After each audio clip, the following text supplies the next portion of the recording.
सादर प्रणाम आप सभी को।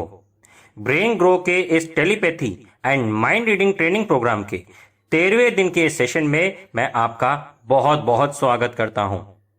दोस्तों, आपको याद होगा कि दो तरफ से टेलीपैथी जो होती है उसके बारे में हम चर्चा कर रहे थे और हमने पिछले सेशन में यह सीखा था कि उसको करने की क्या प्रक्रिया है, प्रैक्टिकल तरीके से उसे कैसे करना चाहिए।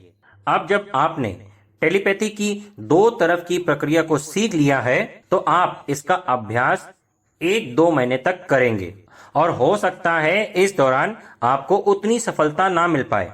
तो इसी बाधा या कमी को दूर करने के लिए मैं आज के सेशन में आपको टेलीपैथी को और अधिक प्रभावशाली बनाने के लिए, उसको और अधिक सफल बनाने के लिए, इस प्रक्रिया को और अधिक शक्ति देने के लिए आपको आज मैं 5 अलग अलग सुझाव दूंगा और इन सुझावों के माध्यम से आप टेलीपैथी की प्रक्रिया की कमियों को दूर कर पाएंगे।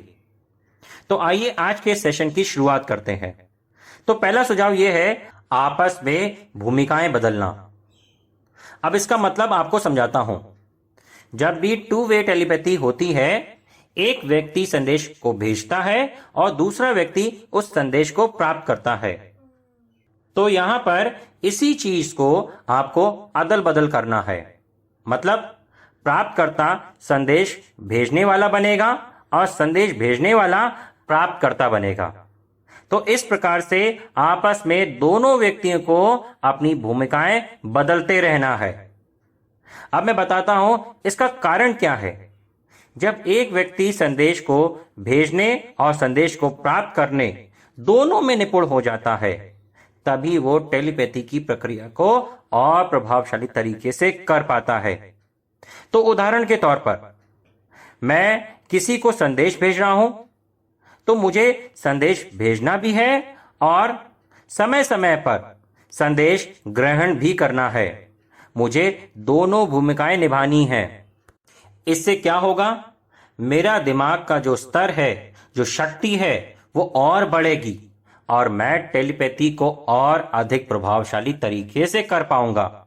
जितनी बार आप भूमिकाएं बदलेंगे उतनी बार आपको इसका फायदा मिलेगा और इसका परिणाम यह हुआ कि आप टेलीपैथी की प्रक्रिया को, अगर वो ठीक से नहीं हो पा रही है तो इसकी मदद से, इन सुझावों को अपना करके आप उसे और प्रभावी ढंग से कर पाएंगे। अब हम दूसरे सुझाव के बारे में बात करते हैं। दूसरा सुझाव है, एक दूसरे के प्रति आभार व्यक्त करें। Practice gratitude for each other. दोस्तों, ये सुझाव बहुत महत्वपूर्ण है। आपको अपने साथी के प्रति, अपने पार्टनर के प्रति हमेशा आभार व्यक्त करना चाहिए, उसका शुक्रिया व्यक्त करना चाहिए कि वह आपके जीवन में है। उसके होने से आपका जीवन कितना बेहतर हो गया है, कितनी सारी अच्छी चीजें जो आपके जीवन में उनके साथ की वजह से हो रही हैं। आप उनके साथ को कितना ज्यादा पसंद करते हैं, आप उससे कितना प्यार करते हैं।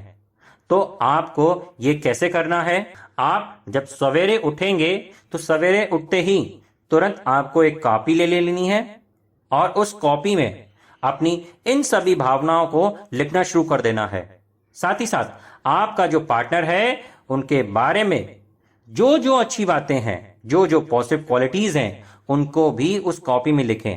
आभार व्यक्त करें कि आपके पार्टनर के वजह से आपका जीवन कितना सुंदर, कितना प्यारा और सरल हो गया है।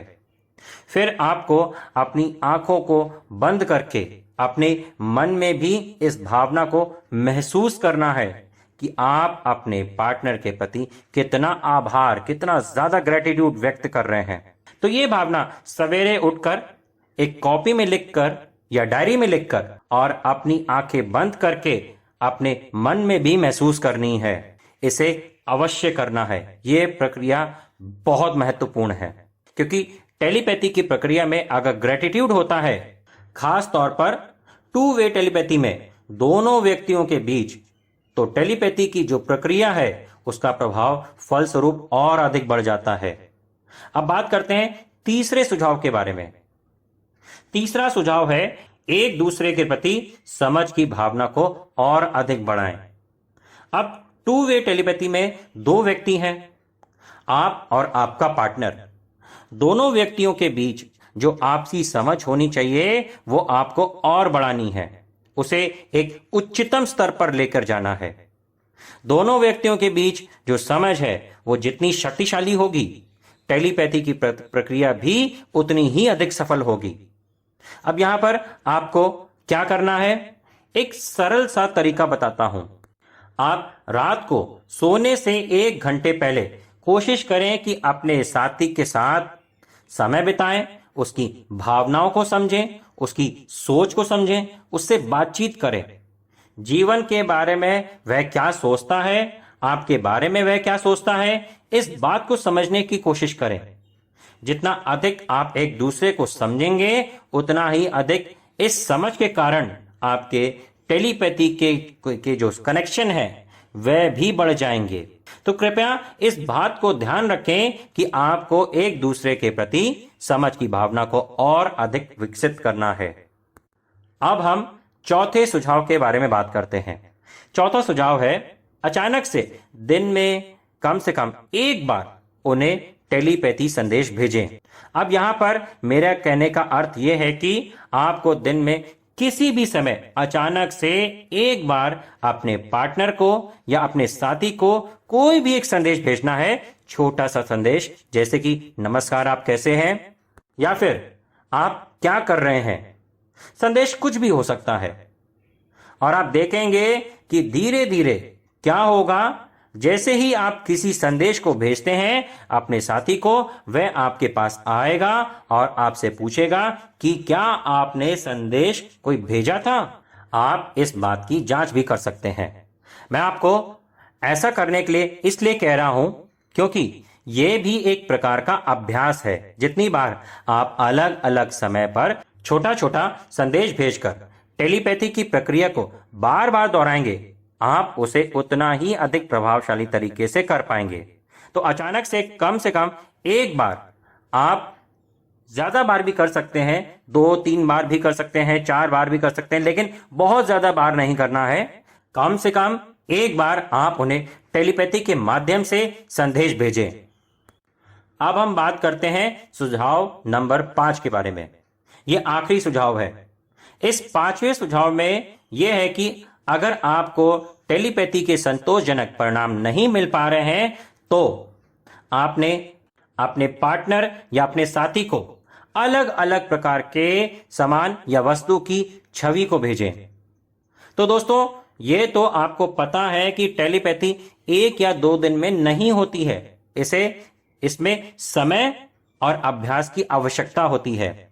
तो हो सकता है आपको शुरुआती समय में जो टेलीपैथी की प्रक्रिया है उसका परिणाम संतोषजनक नहीं मिल पा रहा है, तो इसका भी एक तोड़ है। आपको क्या करना है, आपको अपने पार्टनर को या अपने साथी को टेलीपैथी के माध्यम से अपने मन से उसके मन तक आपको अलग अलग वस्तुओं की छवि को भेजना है।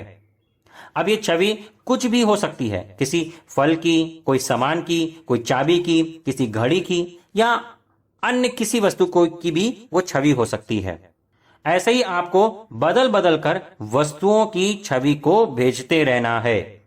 और जिस समय आप छवि को भेज रहे हैं उस समय आपको अपने साथी की शक्ल को भी देखना है। ध्यान करते हुए, कल्पना करते हुए छवि को भेजते रहना है।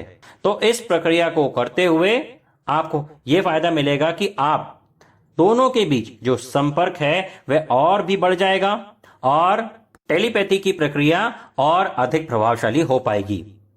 और साथ ही साथ आपकी कल्पना शक्ति का और अधिक विकास होगा, जिसका कि मैंने बताया था कि टेलीपैथी में बहुत ज्यादा महत्व होता है। तो दोस्तों, आज के दिन मैंने आपको मुख्य तौर पर 5 सुझावों के बारे में बताया। अगर आपको टेलीपैथी की प्रक्रिया में किसी भी प्रकार की दिक्कत आ रही है तो आप इन 5 सुझावों का पालन करके उस परेशानी को, उस दिक्कत को टेलीपैथी की प्रक्रिया से दूर कर सकते हैं। और इसका परिणाम यह होगा कि आप टेलीपैथी की प्रक्रिया को सफलतापूर्वक कर पाएंगे। अभी हम सिर्फ 2 तरफ से टेलीपैथी के बारे में बात कर रहे हैं। अब अगले सेशन में मैं आपको 1 वे टेलीपैथी के बारे में बताऊंगा। तो दोस्तों, आज के सेशन में बस इतना ही। अगर आपको किसी भी प्रकार का प्रश्न पूछना है तो आप कमेंट सेक्शन में कमेंट कर सकते हैं या फिर व्हाट्सएप नंबर पर भेज सकते हैं।